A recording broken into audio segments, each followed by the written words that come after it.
বিসমিল্লাহ। রেস্টুরেন্টের স্বাদকে হার মানাবে ঘরোয়া এই ঘ্রাণ, এক কামড়েই জুড়িয়ে যাবে বাঙালির এই প্রাণ। আজকে জাপানি মাছ ফ্রাই করে দেখাবো আপনাদের ভিন্ন স্টাইলে। তো চলুন শুরু করা যাক। প্রথমে মাছটাকে ধুয়ে নেব। আগে থেকে আমি মাছটাকে কেটে রেখেছিলাম, তো এখন ধুয়ে নেব।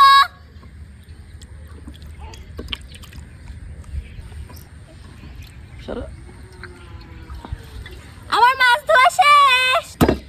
দিয়ে দিচ্ছি প্রথমে হলুদের গুঁড়া, তারপর দিয়ে দিচ্ছি মরিচের গুঁড়া, তারপরে দিয়ে দিচ্ছি ধনিয়া গুঁড়া, তারপরে দিয়ে দিচ্ছি জিরার গুঁড়া, টেস্ট হওয়ার জন্য দিয়ে দিচ্ছি গরম মশলা, স্বাদ মতো লবণ দিয়ে দিচ্ছি, তারপরে দিয়ে দিচ্ছি সয়া সস, তারপরে দিয়ে দিচ্ছি টমেটো সস, অল্প পরিমাণে দিয়ে দিচ্ছি সরিষা তেল। এবার সুন্দর মতো হাত দিয়ে মাখিয়ে নেব।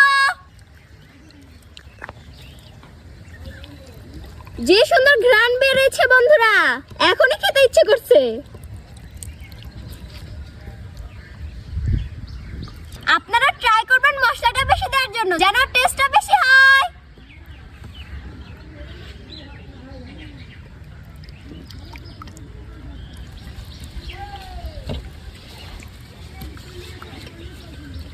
মাখানো শেষ। তো চলুন এখন ফ্রাই করে নেই। মাছটাকে ফ্রাই করার জন্য চুলায় প্রথমে আমি ফ্রাই প্যানটা বসিয়ে দিচ্ছি। ফ্রাই প্যানে তেল দিয়ে দিচ্ছি। এখন আমি চুলা চালিয়ে দিচ্ছি। তেল গরম হয়ে গেছে, এবার মাছটা ভেজে নেব। এক এক করে গরম তেলে ছেড়ে দেব।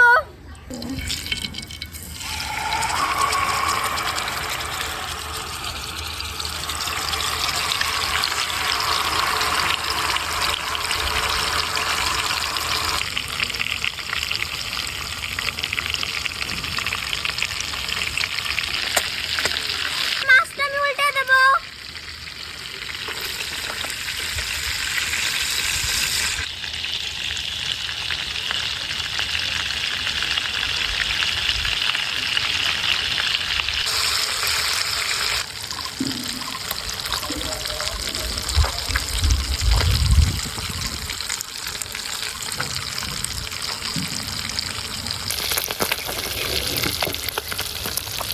আমার জাপানি মাছ ফ্রাই করা হয়ে গেছে, তো আমি এখন নামিয়ে নেব।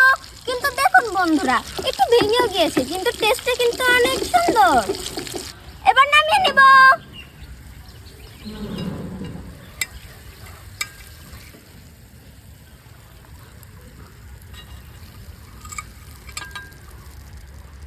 দেখুন বন্ধুরা, কত লোভনীয় হয়েছে।